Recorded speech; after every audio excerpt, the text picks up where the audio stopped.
जय हिंद, वंदे मातरम। प्यारे साथियों, सभी साथियों का आज क्लास में स्वागत करता हूं। और साथियों, कल की क्लास को आज आगे बढ़ाते हैं। कल अपन ने रस पढ़े थे। कल की क्लास को 2 मिनट में देखते हैं और शुरू करते हैं आज क्लास को। अपन ने देखा रस शब्द आनंद का प्रिय है। रस शब्द आनंद का प्रिय है।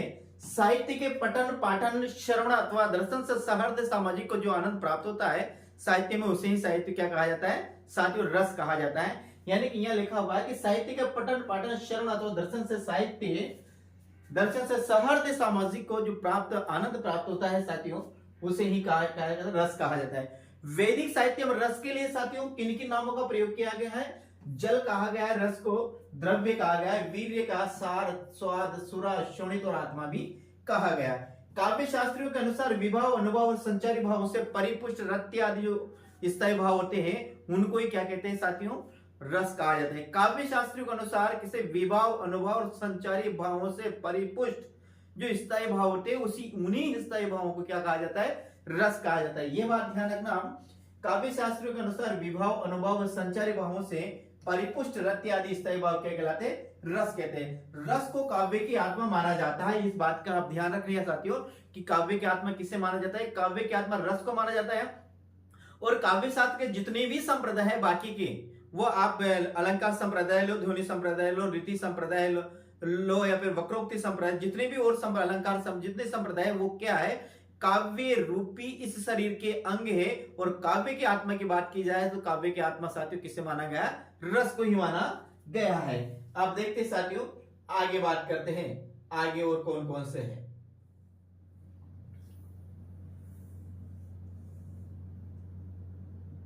देखिएगा साथियों,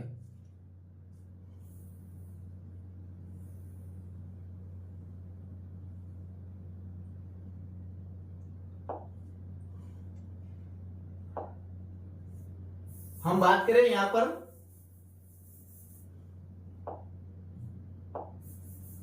रस की बात कर रहे हैं। रस की परिभाषा भी कल अपन ने देखा था, अर्थ भी देखा। आज उसी क्लास को यहाँ दूसरी बात साथियों ध्यान रखिएगा, मैं मेरी चैनल पर जिसका नाम टॉपर क्लास है साथियों, आपको बिल्कुल मैं साथियों काव्यशास्त्र, संपूर्ण काव्यशास्त्र, इसमें अलंकार, छंद, काव्य गुण, काव्य रीति और साथियों इसके बाद रस और रस निष्पत्ति, इसी के साथ साथ फर्स्ट ग्रेड और सेकंड ग्रेड का जितना भी हिंदी साहित्य का सिलेबस है साथियों, सेकंड पेपर का बिल्कुल निःशुल्क रूप से हर टॉपिक को मैं क्लियर करता जाऊंगा और बेहतरीन ऐसे मैटर उपलब्ध कराऊंगा साथियों जो एग्जाम में आने लायक है। यानी अनर्गल कुछ भी नहीं लिखाऊंगा, बिल्कुल शॉर्ट में ऐसा मैटर उपलब्ध कराने की कोशिश करूंगा आपका एग्जाम में हर प्रश्न इसी से आए साथियों। देखिएगा, आगे बात करते हैं। यहां पर लिखा अपन ने, यहां लिखा हुआ रस को काव्य की आत्मा कहा जाता है। रस को काव्य की आत्मा कहा जाता है। रस के अभाव में किसी भी शब्द योजना को काव्य नहीं माना जा सकता, इस बात का ध्यान रखना। यानी कि अलंकार के अभाव में किसी भी शब्द योजना को काव्य कहा जा सकता है। गुण के अभाव में, दोष किसी के भी अभाव में कोई भी रचना को साहित्य कहा जा सकता है, लेकिन रस के अभाव में किसी भी रचना को साहित्य नहीं कहा जा सकता है। प्यारे साथियों, इस बात का ध्यान रखना है। लिखा हुआ है रस के अभाव में किसी भी शब्द योजना को काव्य नहीं माना जा सकता है। कोई भी साहित्य कृति जिसे पढ़ने सुनने से सहृदय को आनंद की अनुभूति न हो तो साहित्य कहलाने की अधिकारी नहीं है। यानी कि ऐसी कोई भी कृति हो XYZ साथियों, जिसके पढ़ने सुनने अथवा दर्शन करने से, पढ़ने और सुनने से जो सहृदय सामाजिक व्यक्ति होता है, उस सहृदय सामाजिक व्यक्तियों को यदि उसमें आनंद की अनुभूति नहीं होती, आप हूं या मैं हूं साथियों, या फिर कोई भी जो सहृदय सामाजिक होता है, सामाजिक प्राणी होता है, उसको यदि कोई भी साहित्यिक कृति पढ़ने अथवा सुनने से आनंद की प्राप्ति नहीं होती है, चित्त द्रवीभूत नहीं होता है, अंतःकरण प्रफुल्लित नहीं होता है, तो सोच लेना कि फिर वो साहित्य कृति नहीं है।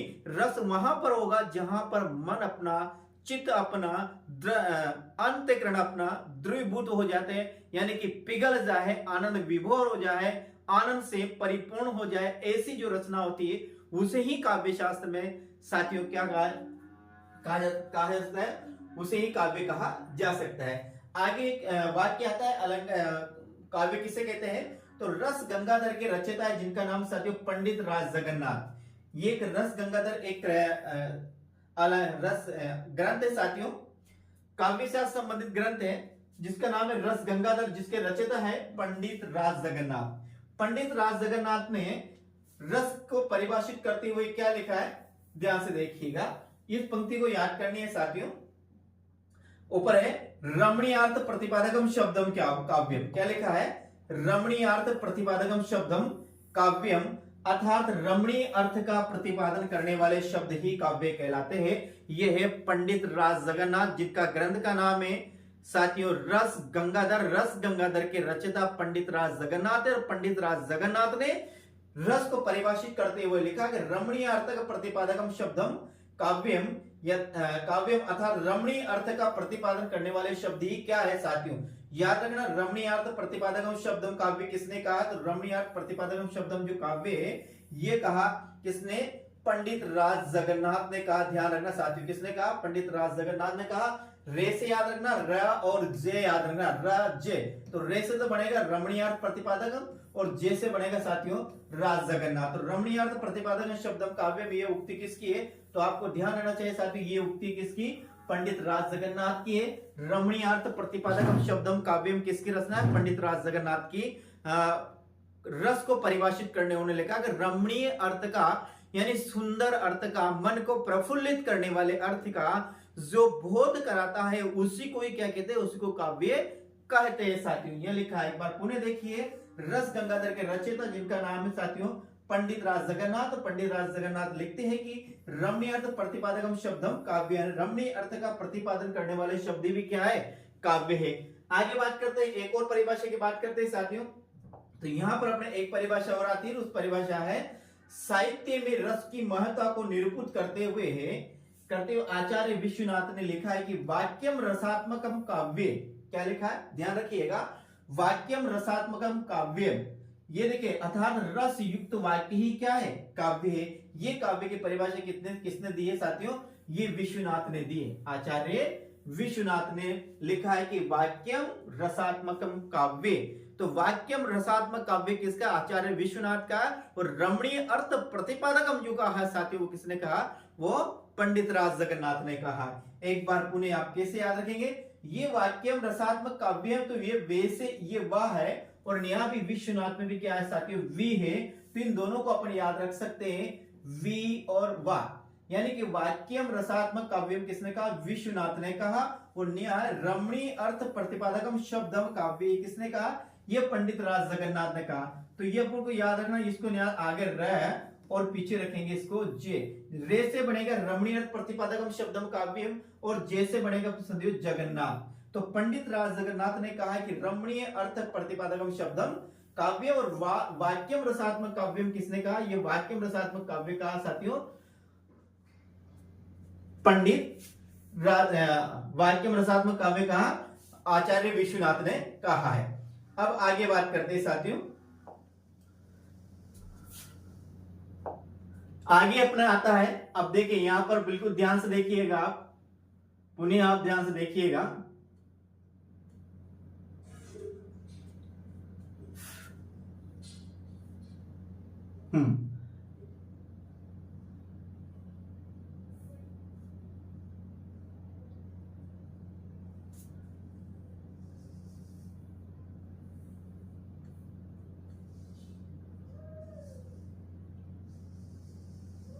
आगे बात करते हैं, यह लिखा हुआ साथियों, भरत मुनि ने सर्वप्रथम रस की व्याख्या की है।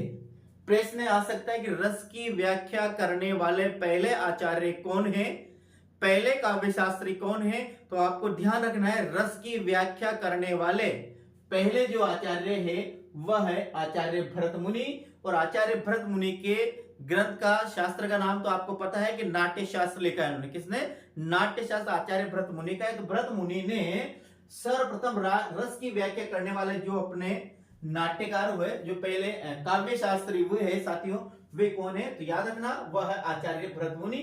यानी कि भरत मुनि ने सर्वप्रथम रस की व्याख्या की है।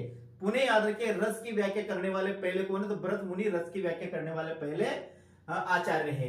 भरत मुनि ने रसों की संख्या 8 मानी, ये भी आपको ध्यान रखना। भरत मुनि ही रस की व्याख्या करने वाले पहले काव्य शास्त्री है।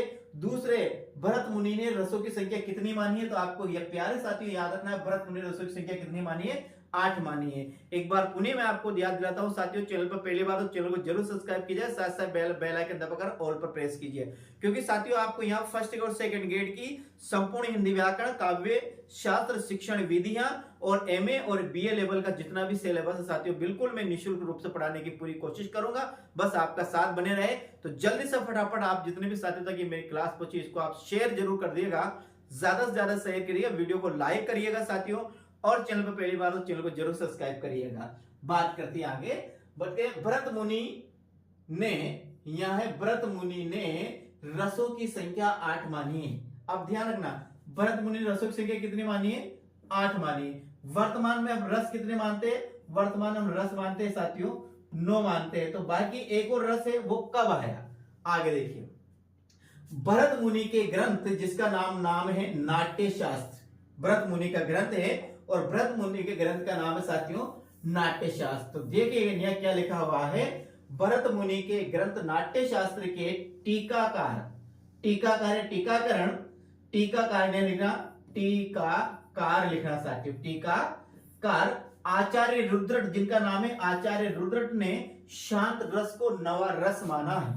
कौन सा? ये जो शांत लिखा है, इस शांत रस को नवा रस माना है। किसने? आचार्य भरत मुनि के जो नाट्य शास्त्र है, उस नाट्य शास्त्र के जो टीकाकार हुए, टीकाकार के उसकी व्याख्या करने वाले हुए, जिनका नाम है साथियों आचार्य रुद्रट। और आचार्य रुद्रट ने एक और नवा रस माना है, यानी कि ये रसों की संख्या कहां तक ले जाते हैं? ये रसों की संख्या 9 तक ले जाते हैं। इन्होंने जो नवा रस का नाम दिया साथियों, वह नवा रस अपना आता है शांत रस आता है। कौन सा रस आता है? शांत रस आता है। आचार्य विश्वनाथ ने वात्सल्य रस को 10वां, यहां लिखना रस, आचार्य विश्वनाथ ने वात्सल्य रस को 10वां रस माना है। यानी कि भरत मुनि सर्वप्रथम किसकी रस की व्याख्या करने वाले हैं, और उन्होंने रसों की संख्या 8 मानी है। नवा रस भरत मुनि के जो ग्रंथ है जिसका नाम है नाट्य शास्त्र, और नाट्य शास्त्र के जो टीकाकार है इसकी व्याख्या करने वाले रुद्रट, और रुद्रट ने रस की संख्या कितनी मानी है? एक और रस माना जिस रस का नाम है शांत। इस प्रकार रसों की संख्या हो जाती है 9। लेकिन ये आचार्य विश्वनाथ साथियों, इनका जन्म शायद 11वीं शताब्दी में हुआ। तो आचार्य विश्वनाथ ने एक और 10वां रस माना है, और 10वां रस का नाम है वात्सल्य रस। क्या है? ध्यान रखिएगा, यह लिखा हुआ, क्या लिखा हुआ है? आचार्य विश्वनाथ ने, यह लिखा हुआ आचार्य विश्वनाथ ने वात्सल्य रस को 10वां रस माना है। यह वर्ष नहीं है साथियों, न्या रस है। अब वात्सल्य रस को किसने माना है? तो देखिए यहाँ वा लिखा हुआ, इधर भी क्या वे है, तो वा और वे दोनों को में वा और वे, तो वात्सल्य रस किसने माना है? विश्वनाथ ने माना है। वात्सल्य रस किसने माना है साथियों? वात्सल्य रस माना है विश्वनाथ ने। यह बात आपको ध्यान रखनी है कि वात्सल्य रस किसने माना है? तो वात्सल्य रस माना है विश्वनाथ ने माना है साथियों। और देखो आचार्य विश्वनाथ ने काव्य की परिभाषा लिख के परिभाषा दी थी कि वाक्यम रसात्मक काव्यम, वाक्यम रसात्मक काव्यम, ये भी आचार्य विश्वनाथ ने कहा था। और वात्सल्य रस को जो 10वां रस माना है, वो भी किसने माना है? आचार्य विश्वनाथ ने ही माना है। इसके बाद देखिए रूप गोस्वामी ने भक्ति रस को 11वां रस माना है साथियों। अब देखिए रसों की संख्या भरत मुनि ने कितनी मानी? 8। नवा रस किसने माना? रुद्रट ने माना। और नवा रस कौन सा आता है साथियों? शांत रस आता है। इसके बाद बात करते हैं 10वां रस है। 10वां रस आता है वात्सल्य, अपना 10वां रस आता है, और ये वात्सल्य मानने वाले हैं आचार्य विश्वनाथ है साथियों। इसके बाद अपना जो 11वां रस आता है, वो 11वां रस कौन सा है? भक्ति रस है, और भक्ति रस को 11वां रस मानने वाले हैं रूप गोस्वामी साथियों। तो इस प्रकार से आपको ध्यान, रसों की संख्या कितनी हो जाती है? रसों की संख्या अपनी हो जाती है 11, क्योंकि 8 रस तो किसने माने? भरत मुनि ने माना है। नवा इसमें शांत रस जोड़ा है साथियों, वो किसने जोड़ा है? आचार्य रुद्रट ने में शांत रस को नवा रस जोड़ा है। और इसके बाद ये नवा रस है। इसके बाद 10वां रस आता है साथियों, 10वां रस आता है वात्सल्य रस आता है। 11वां रस आता है साथियों, वो आता है भक्ति रस। इस प्रकार रसों की संख्या कितनी हो जाती है? 11 हो जाती है। कितनी हो जाती है? 11, क्योंकि भरत मुनि ने 8, भरत मुनि के नाट्यकार जिसके नाट्यशास्त्र जिसके टीकाकार है रुद्रट ने शांत रस को कौन सा रस माना है? शांत रस को माना है नवा रस। इसके बाद अगला जो नाम आता है वो आता है विश्वनाथ ने वात्सल्य को 10वां रस माना है। इसके बाद आता है रूप गोस्वामी ने भक्ति रस को 11वां रस माना है। इस प्रकार रसों की संख्या कितनी हो जाती है अपनी? 8, 1, एक और एक कितने हो जाती है, 11 रसों की संख्या हो जाती है साथियों। तो आपको ध्यान रखना है कि रस की व्याख्या करने वाले पहले कौन है, 9वां रस किसने माना है, 10वां रस किसने माना है, 11वां रस किसने माना है। इस प्रकार से आपको इसको याद करना है प्रिय साथियों। मैंने पूरी कोशिश की है आपको यहाँ पर याद कराने की, उम्मीद करता हूं कि आपको ये अच्छा लगेगा। आगे बात करते हैं। आचार्य भोज ने श्रृंगार रस को रसों का राजा माना है। याद रखें रसों की संख्या कितनी, यहाँ पर 11 है, लेकिन साथियों आपको ध्यान रखना है वर्तमान में रसों की संख्या 9 ही मानी गई है। 10वां और जो 12वां 11वां रस है वात्सल्य रस, भक्ति रस, दोनों रसों का साथियों किसमें, श्रृंगार रस में समावित कर दिया गया, क्योंकि स्थायी भाव की संख्या 9 ही है, स्थायी भाव 11 नहीं है। यदि स्थायी भाव 11 होते साथियों रसों की संख्या कितने मानते, 11, लेकिन स्थायी भाव की संख्या कितनी है, स्थायी भाव की संख्या 9 है, तो रस भी कितने मानेंगे, 9 ही मानेंगे। आगे ये दो वात्सल्य रस और जो भक्ति रस है कहां पर समाहित हुए, इसके बारे में हम भी बात करेंगे साथियों। तो आगे देखिएगा अपन यहां बात करते हैं। दूसरी बात, रसों का राजा किसे माना जाता है साथियों, तो ध्यान रखकर रसों का राजा माना जाता है श्रृंगार रस को। किससे माना जाता है, रसों का राजा, रसों का राजा माना जाता है श्रृंगार रस को। ध्यान रखना यहां पर जो श्रृंगार लिखा हुआ ये अशुद्ध श्रृंगार साथियों, यानी कि व्याकरणिक दृष्टि से ये शुद्ध नहीं, व्याकरणिक दृष्टि से ये श्रृंगार शुद्ध है। यदि यहाँ पर इसको अपन ऐसे लगाते तो ये फिर क्या हो जाता है, श्रृंगार अशुद्ध हो जाता है। और ये यहाँ पर केवल ये श्रृंगार क्या है, शुद्ध है अपना साथियों। बात करते हैं आगे। तो यहां पर बात करें, मैं श्रृंगार की बात करें तो ये जो श्रृंगार शब्द है ये श्रृंगार क्या है, शुद्ध श्रृंगार है, और बाकी ये श्रृंगार क्या है।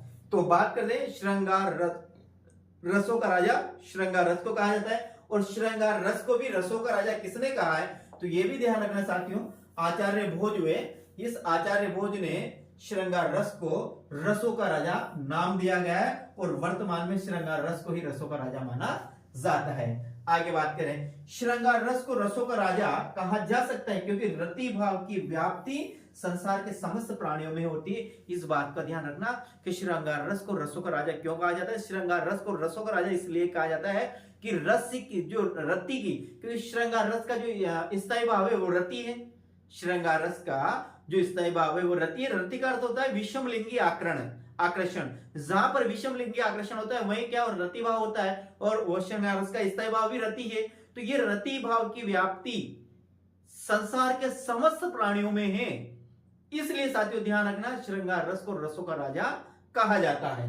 श्रृंगार रस को क्या कहा जाता है, रसों का राजा कहा जाता है। तो यहां पता है साथियों। दूसरी बात साथियों, आप बिल्कुल आप निश्चित हो जाइए यदि आप मेरे YouTube चैनल से लगातार जुड़े रहे, तो मैं आपको पूर्ण विश्वास दिलाता हूं साथियों कि आपका ऐसा भी कोई भी एग्जाम ऐसा प्रश्न नहीं आएगा जो मेरे पढ़ाए हुए से बाहर हो साथियों, बिल्कुल इसमें से आएंगे। बस शर्त यह है साथियों कि आप लगातार मेरी क्लास से जुड़े रहिएगा, चैनल को सब्सक्राइब जरूर करिएगा। आगे देखिए बात करते हैं, श्रृंगार रस को रसों का राजा कहा जा सकता है क्योंकि रति की व्याप्ति संसार के समस्त प्राणियों में होती है।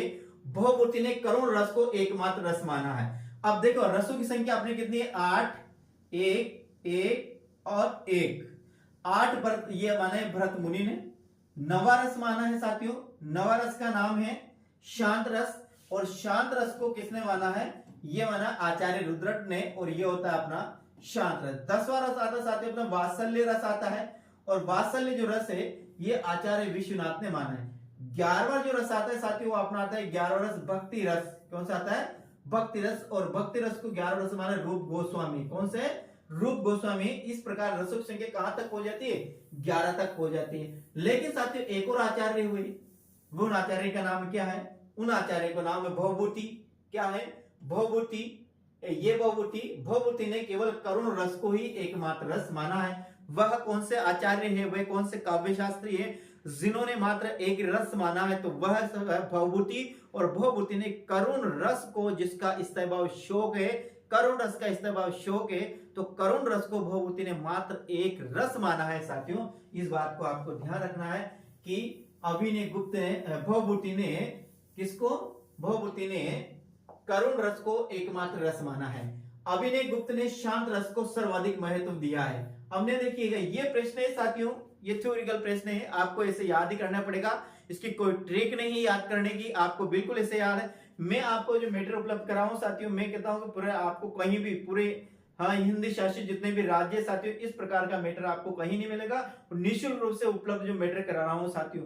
और मैं पुनः कह रहा हूं कि इसमें एग्जाम में एक भी प्रश्न बाहर नहीं जाएगा। तो अपन बात करें यहाँ, अभिनय गुप्त ने शांत रस को सर्वाधिक महत्व दिया। प्रश्न बन सकता है कि अभिनय शांत रस को सर्वाधिक महत्व देने वाले कौन है? तो साथियों ध्यान रखना, शांत रस को सर्वाधिक महत्व देने वाले आचार्य, उनका नाम है अभिनय गुप्त है। आगे अपन बात करते हैं, यहां तक बात हुई। आगे आचार्य रूप गोस्वामी ने भक्ति रस को वास्तविक रस मानकर भक्ति रस को ही रसों का राजा माना है। अब ध्यान रखना, भक्ति रस को जो 11वां रस माना था वो आचार्य रूप गोस्वामी ने ही माना था। और रूप गोस्वामी ने उनके द्वारा जो भक्ति रस को 11वां रस नाम दिया, यानी 11 नंबर पे जो रस आता है जिसका नाम है भक्ति रस, उस भक्ति रस को ही रूप गोस्वामी ने, जिसने भक्ति रस नाम दिया, भक्ति रस को लेकर आए, उन्होंने ही भक्ति रस को रसों का राजा कहा है। जबकि रसों का राजा साथियों श्रृंगार रस को कहा जाता है। सर्वमान्य मत अनुसार पहली बार श्रृंगार रस को रसों का राजा देने वाले जो नाम है साथियों वो आचार्य भोज है। इस बात को आप ध्यान रखना। तो यहां देखिए साथियों, यह है रस को रसों का राजा माना है। ये प्रश्न, ये टॉपिक, ये लाइन आपको याद रखनी। आचार्य रूप गोस्वामी ने भक्ति रस को वास्तविक रस मानकर भक्ति रस को ही रसों का राजा या रसराज माना है। पंडित राज जगन्नाथ ने रसों की संख्या 9 मानी है। अब याद ध्यान रखना, पंडित राज जगन्नाथ ने रसों की संख्या कितनी मानी है? पंडित राज जगन्नाथ रसों की संख्या 9 मानी है। पंडित राज जगन्नाथ ने काव्य की परिभाषा भी लिखी है। क्या लिखी है? रमणीय अर्थ प्रतिपादकम शब्दम काव्य किसने कहा? पंडित राज जगन्नाथ ने कहा। वाक्य रसात्मक काव्य किसने कहा? विश्वनाथ ने कहा। वाक्य रसात्मक काव्य विश्वनाथ, और रमणीय अर्थ प्रतिपादक शब्दम काव्य किसने कहा? पंडित राज जगन्नाथ ने कहा। पंडित राज जगन्नाथ ने रसों की संख्या कितनी मानी है प्यारे साथियों? 9 मानी है। कितनी मानी है? 9 मानी है। पंडित राज जगन्नाथ ने रसों की संख्या कितनी मानी? 9 मानी है। अब आगे अपन बात करते हैं साथियों। बिल्कुल साथियों, आपको मैं अलंकार पढ़ाऊंगा, आपको मैं छंद पढ़ाऊंगा, आपको काव्य गुण पढ़ाऊंगा, आपको काव्य रीति पढ़ाऊंगा साथियों। इसके बाद आपको काव्य दोष भी पढ़ाऊंगा। और फर्स्ट ग्रेड में जो इससे संबंधित ध्वनि संप्रदाय, मार्क्सवाद है, अरस्तु है साथियों, जो भी है, मैं बिल्कुल आपको संपूर्ण आपको पढ़ाने की कोशिश करूंगा। आप बिल्कुल बेइज्जत होकर, निश्चित होकर साथियों क्लास को रोजाना देखते रहिएगा। बहुत बेहतरीन रूप, अच्छा मैटर आप बात करते आगे। पंडित राज जगन्नाथ ने रसों की संख्या कितनी मानी है? 9 मानी है। वर्तमान में रसों की संख्या 9 ही मानी जाती है। वर्तमान में रसों की संख्या कितनी मानी जाती है? 9 ही मानी जाती है। ये आपको पता है कि वर्तमान में रसों की संख्या कितनी मानी जाती है? 9 ही मानी जाती है। रस कहां तक पहुंचे साथियों? ध्यान रखना, 8, 1 और 1 टोटल कितने हो जाते हैं साथियों? ये हो जाते हैं 11। यानी कि रसों की संख्या 11 तक मानी जाती है। लेकिन वर्तमान में रस कितने माने जाते हैं? 9 ही माने जाते हैं। अब ये बात अपन ने पहले देख लिया, आपको बार बार बताना ये अच्छा नहीं लगता है। अब देखिएगा, क्या बात करते हैं। वर्तमान में रसों की संख्या कितनी मानी गई है? वर्तमान में रसों की संख्या 9 ही मानी जाती है। कुछ आचार्य श्रद्धा वे वात्सल्य